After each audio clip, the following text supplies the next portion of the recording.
Everyone, today we're in Isaiah 45.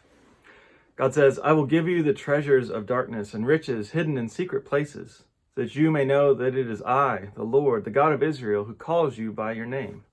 For the sake of my servant Jacob and Israel, my chosen, I call you by your name. I surname you, though you don't know me. I am the Lord, and there is no other. Beside me there is no God. I arm you, though you do not know me, so that they may know from the rising of the sun and from the west that there is no one besides me. I am the Lord, and there is no other. I form light and create darkness. I make weal and create woe. I, the Lord, do all these things. Is the work of God always obvious? Do you have to know that it's God who's blessing you to receive a blessing?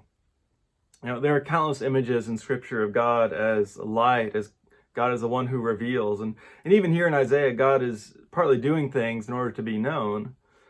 But what I think we mainly see here is the idea of God working in the dark, in secret.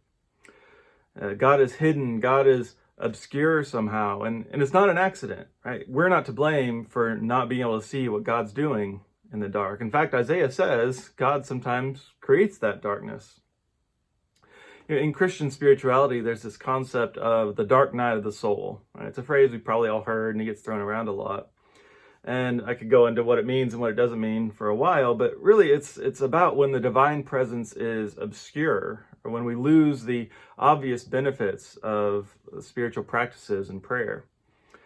Really, it's about like God pulling back so that we will go further in, almost like a divine dance or a game of hide and seek. Although, to be honest, trust me, it doesn't feel like fun and games when you're going through it.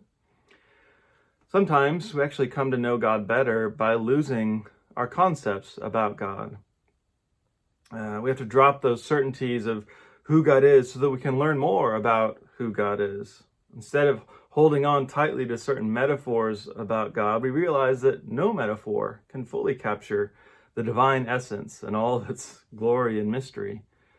No matter how mature our faith is, we can always ask and pray, God, who are you?